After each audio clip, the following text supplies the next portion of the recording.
नमस्कार। आज हम 7वीं कक्षा की हिंदी की पाठ्य पुस्तक मल्हार के पाठ एक माँ कह एक कहानी, जो कि एक कविता है, इसे पढ़ेंगे, जिसके कवि मैथिली शरण गुप्त जी हैं।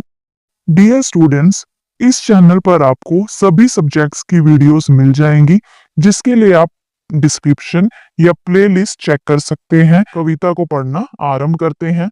मैथिली शरण गुप्त जी ने इस कविता के माध्यम से हमें यह शिक्षा दी है कि हमारे अंदर परोपकार की भावना होनी चाहिए, ठीक है, और हमें हमेशा दूसरों की मदद करने के लिए तैयार रहना चाहिए। और इस कविता में गौतम बुद्ध की पत्नी अपने पुत्र को अपने पति की बचपन की घटना सुना रही है कि कैसे उन्होंने शिकारी से एक पक्षी को बचाया था, और इस घटना के माध्यम से वे अपने पुत्र के अंदर उदारता, जीवों के प्रति दया, प्रेम और निर्भयता का भाव जगाना चाहती हैं। माँ कह एक कहानी, बेटा समझ लिया क्या तूने, मुझको अपनी नानी। इस कविता में जो बच्चा है वो अपनी माँ से कहानी सुनाने की जिद करता है कि माँ मुझे कहानी सुननी है, आप मुझे कहानी सुनाओ। फिर उसकी माँ क्या कहती है कि बेटा, क्या तुमने मुझे अपनी नानी समझ रखा है जो मैं तुम्हें कहानी सुनाऊं? जैसे बचपन में आपने भी अपनी अधिकतर जो बच्चे हैं वो अपने दादा दादी नाना नानी से ही बचपन में कहानियां सुनते थे और अभी भी सुनते हैं, ठीक है। तो इसी बात को यहाँ पर लिया गया है कि क्या तुमने मुझे अपनी नानी समझा हुआ है जो मैं तुम्हें कहानी सुनाऊं? कहती है मुझसे यह चेटी, तू मेरी नानी की बेटी, कह माँ कह लेटी ही लेटी। चेटी का अर्थ है यहाँ पर दासी या सेविका, ठीक है, दासी या सेविका।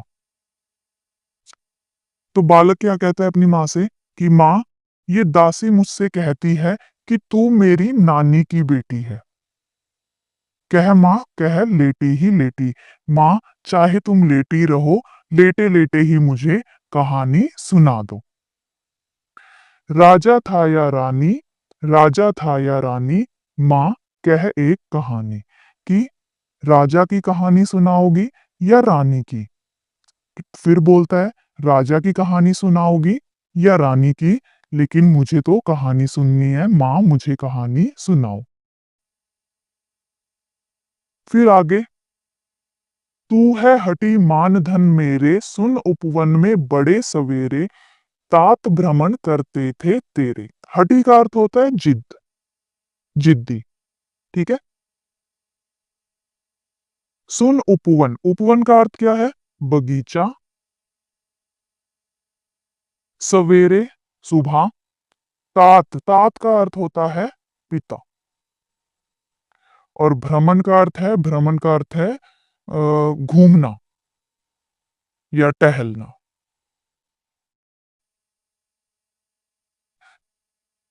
तो इन पंक्तियों में क्या कहा गया है? तू है हटी मानधन मेरे, सुन उपवन में बड़े सबेरे, तात भ्रमण करते थे तेरे।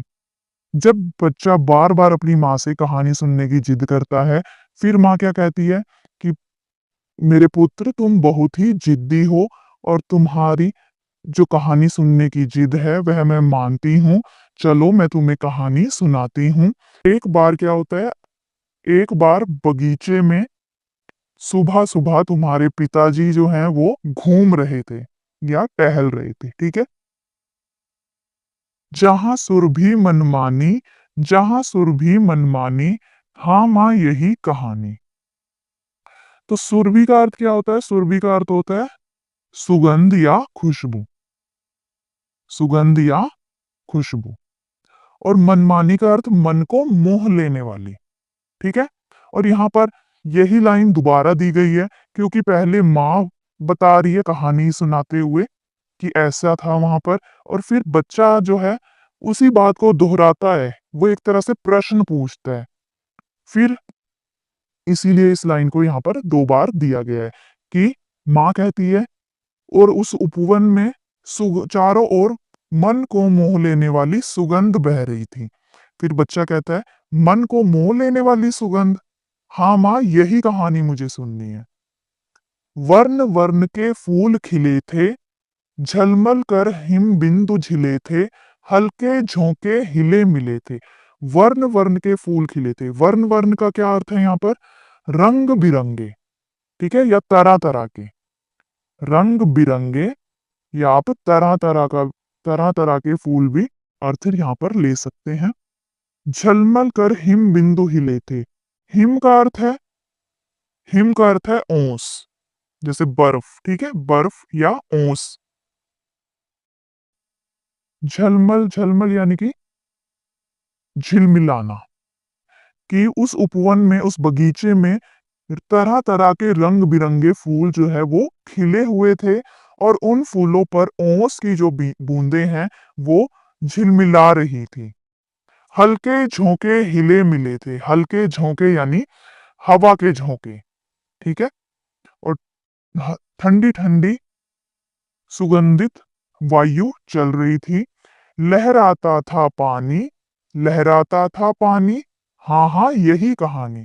फिर आगे माँ कहती है, और हवा के झोंकों से जो तालाब नदियों का जो पानी है वो लहरा रहा था, उसमें लहरें उठ रही थी। फिर बच्चा कहता है कि पानी जो है वो लहरा रहा था, हाँ हाँ यही कहानी, की मुझे तो यही कहानी सुननी है।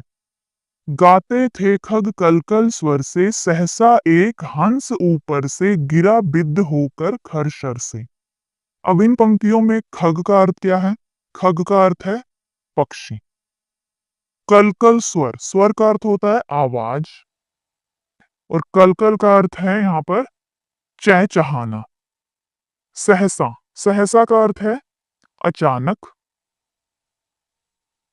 बिद्ध, बिद्ध का अर्थ है घायल होना। शर का अर्थ है बाण, ठीक है। तो इन पंक्तियों का क्या अर्थ है? माँ आगे क्या कह रही हैं? गाते थे खग कलकल स्वर से, सहसा एक हंस ऊपर से गिरा बिद्ध होकर खरशर से। कि जो पक्षी हैं वो चहचहा रहे थे, यानी पक्षी जो है मधुर आवाज निकाल रहे थे, चहचहा रहे थे। तभी अचानक एक हंस जो है वो घायल होकर, किसी तीर से, बाण से घायल होकर वो एकदम से जमीन पर गिरता है। हुई पक्ष की हानि, हुई पक्ष की हानि, करुणा भरी कहानी। पक्ष का अर्थ है यहाँ पर पंख, ठीक है। हानि नुकसान या क्षति, चोट पहुंचना, ठीक है। करुणा भरी कहानी यानी दयापूर्ण कहानी, दया से भरी हुई कहानी। फिर इन पंक्तियों में माता क्या कह रही है? हुई पक्ष की हानि, हुई पक्ष की हानि, करुणा भरी कहानी। कि इसमें जब वो पक्षी जो है, वो हंस जो है, वो घायल होकर नीचे जमीन पर गिरता है, तो उसका जो पंख है, उसके पंख जो है उन्हें क्षति पहुंचती है, नुकसान पहुंचता है। बाण जो है उसके पंखों पर लगता है, जिस वजह से वो उड़ नहीं पाता और बेसुध होकर जमीन पर गिर जाता है। फिर बच्चा कहता है, क्या पंखों को पहुंची हानि? और माँ कहती है, हाँ, ये उसकी बहुत ही करुणा भरी कहानी है। ये कहानी जो क्या है, वो बहुत ही करुणा भरी है, दया से भरी हुई है। एक पक्षी की, एक जीव की ऐसी हालत देखकर मन जो है वो करुणा से भर उठता है। चौंक उन्होंने उसे उठाया, नया जन्म सा उसने पाया, इतने में आखेटक आया। चौंक उन्होंने उसे उठाया, कि तुम्हारे पिता जो हैं वो तो आराम से, बड़े ही आनंद से उपवन में घूम रहे थे, लेकिन जैसे ही वो घायल पक्षी जो है, जीव जो है गिरा, हंस गिरा, तो वो चौंक गए, चकित हो गए। चौंकना यानी चकित होना।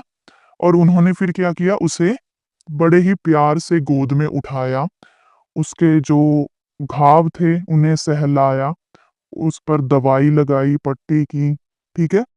और जब उसे, जब जो हंस है उसे आराम मिला, तो उसे ऐसा लगा कि उसे जो है नया जन्म मिल गया हो, कि तुम्हारे पिता ने उसकी रक्षा की, उसकी चोट को सहलाया, उसकी मरहम पट्टी की। तो हंस को क्या लगा कि मुझे जैसे नया जन्म मिल गया हो। वरना उसे तो लगा था कि मैं अब नहीं बचूंगा। इतने में आखेटक आया। आखेटक का अर्थ है शिकारी। कि तभी वहां पर शिकारी आया जिसने उस हंस को घायल किया था। लक्ष्य सिद्धि का मानी, लक्ष्य सिद्धि का मानी, कोमल कठिन कहानी। लक्ष्य का अर्थ है निशाना और सिद्धि यानी साधना, जैसे लक्ष्य साधना, ठीक है। कि उसने जो है उस हंस को घायल किया अपने निशाने से। तो वो उसे अपने निशाने पर बहुत ही घमंड हो रहा था, बहुत ही वो खुश था कि उसका जो निशाना है वो बिल्कुल सही लगा है। फिर वो कहता है बालक लक्ष्य सिद्धि का मानी कि उसे अपने लक्ष्य पर, उसे अपने निशाने पर बहुत ही घमंड हुआ था। फिर उसकी माँ कहती है हाँ, कोमल कठिन कहानी की, कहानी जो है बहुत ही कोमल और कठिन कहानी है कि जिससे मन जो है वो दया से, करुणा से भर उठता है। कहानी जो है बहुत ही कोमल और कठिन कहानी है, इसे सुनाना बहुत ही कठिन हो रहा है, ठीक है। मन जो है करुणा से भर रहा है और इस कहानी को आगे बढ़ाना, सुनाना बहुत ही कठिन हो रहा है। मांगा उसने आहत पक्षी, तेरे तात किंतु थे रक्षी। तब उसने जो था खगभक्षी, करने की ठानी, हट करने की ठानी। अब बढ़ चली कहानी। आहत यानी चोट पहुंचा हुआ, चोट पहुंचा हुआ या घायल, ठीक है। इन पंक्तियों में आगे माता क्या कह रही है, बालक की माता कह रही है कि जो शिकारी था उसने उस घायल पक्षी को तुम्हारे पिता से मांगा, लेकिन तुम्हारे पिता ने तो उसकी रक्षा की थी। तब उसने जो था खगभक्षी हट करने की ठानी कि वो अपने उस पक्षी को वापस पाना चाहता था कि ये इस पर मैंने निशाना साधा है, ये मेरे बाण से घायल हुआ है, तो ये पक्षी जो है मेरा है।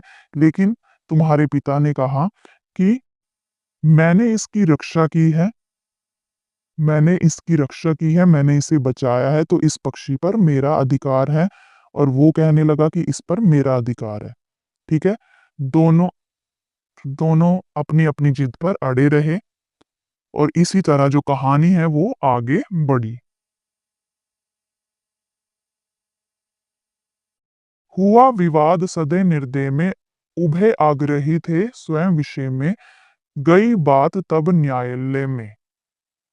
हुआ विवाद, विवाद यानी कि झगड़ा, बहस, झगड़ा या बहस। सदे का अर्थ होता है, सदे का अर्थ होता है दयालु और निर्दय का अर्थ होता है दयाहीन, ठीक है, जिसमें दया ना हो। उभय, उभय का अर्थ होता है दोनों, ठीक है। स्वयं विषय यानी कि अपनी अपनी बात पर, अपनी अपनी बात पर दोनों अड़े रहे।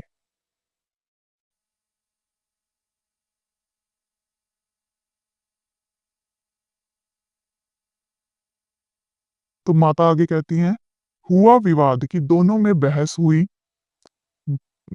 किसमें? दयालु जिसके अंदर दया थी यानी कि तुम्हारे पिता में, और निर्दयी यानी कि उस शिकारी, दोनों में बहस हुई। दोनों ही अपनी अपनी बात पर अड़े रहे। तब क्या हुआ? तब उन्होंने कहा कि अब तो बात न्यायालय तक जाएगी, न्यायालय में ही इस बात का फैसला होगा कि दोनों में से किसे ये पक्षी मिलेगा। सुनी सभी ने जानी, सुनी सभी ने जानी, व्यापक हुई कहानी। फिर न्यायालय में दोनों पक्षों की बातों को सुना गया और कहानी जो है, बात जो है वो चारों ओर फैल गई। व्यापक हुई यानी कि फैल गई। दोनों पक्षों की बातों को सुना गया और जो कहानी है, जो पूरे जो बात है वो पूरे दरबार में फैल गई। राहुल तू निर्णय कर इसका, न्याय पक्ष लेता है किसका, कह दे निर्भय जय हो जिसका। सुन लूं तेरी बानी, माँ मेरी क्या बानी, मैं सुन रहा कहानी। फिर माता अपने पुत्र से राहुल से प्रश्न पूछती है कि तू निर्णय कर इसका, निर्णय यानी फैसला, कि राहुल बेटा, अब तुम फैसला करो कि जो न्याय है वो किसका साथ देगा, किसके पक्ष में फैसला करेगा। निर्भय का अर्थ है बिना डर के, बेझिझक होकर, ठीक है। कि माता कह रही है कि अब तुम ही फैसला करो कि तुम बताओ कि न्याय ने किसके पक्ष में फैसला लिया होगा, बिना डर के तुम ये बात बता दो कि किसकी जीत हुई होगी। सुन लूं तेरी बानी, मैं ये तुम्हारे मुंह से सुनना चाहती हूँ। फिर राहुल कहता है, माँ मेरी क्या बानी, कि मैं क्या कहूँ, कि माँ मैं क्या कहूँ, मैं तो कहानी सुन रहा था। कोई निरपराध को मारे तो क्यों अन्य उसे ना उबारे, रक्षक पर भक्षक को वारे, न्याय दया का दानी, न्याय दया का दानी, तूने गुनी कहानी। फिर वो अपनी माँ के प्रश्न का जवाब देते हुए कहता है, कोई निरपराध को मारे यानी जिसका कोई दोष ना हो, यानी निर्दोष। निरपराध यानी निर्दोष। उबारे यानी